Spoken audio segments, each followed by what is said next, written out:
Hey everybody, Tad Stevens here. I want to make a quick video on how to use your course dashboard, or what we call your My Courses page. Probably start off on the home page, and when you're logged in, you'll see your name underneath the logout link. You'll also see this red My Cpethink link, and this will take you to all of your account type activities.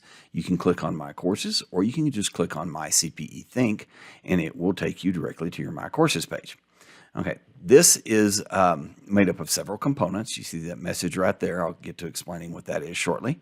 But as always, this top menu is always going to be here. You'll have your account menu when you're logged in. You'll have your shopping cart. You can log out, courses, and articles, and this about our company, support, and other activities. But this is probably what you'll use the most when searching for courses is the courses list or the courses menu, and the search filter bar up here at the top.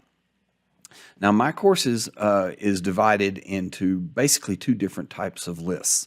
One where the exams are not completed, and that's the default in what you're seeing now.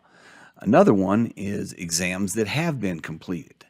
And you can click Exams Completed and click Filter, and it will take you to all the exams that you have passed and gives you information on that. You can look at your course history, you can go look at the course detail sheet, detail page, or you can print your certificate of completion and continue to take the course if you'd like.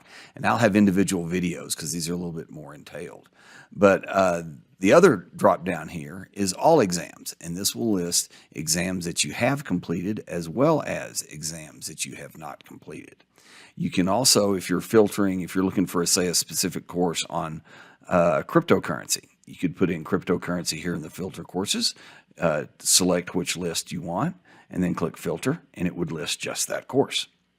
So that is your My Courses page. Oh, I almost forgot. You can list as many pages as you want here, up to 1,000. The default is 25 pages on this list, and you can page through here at the bottom.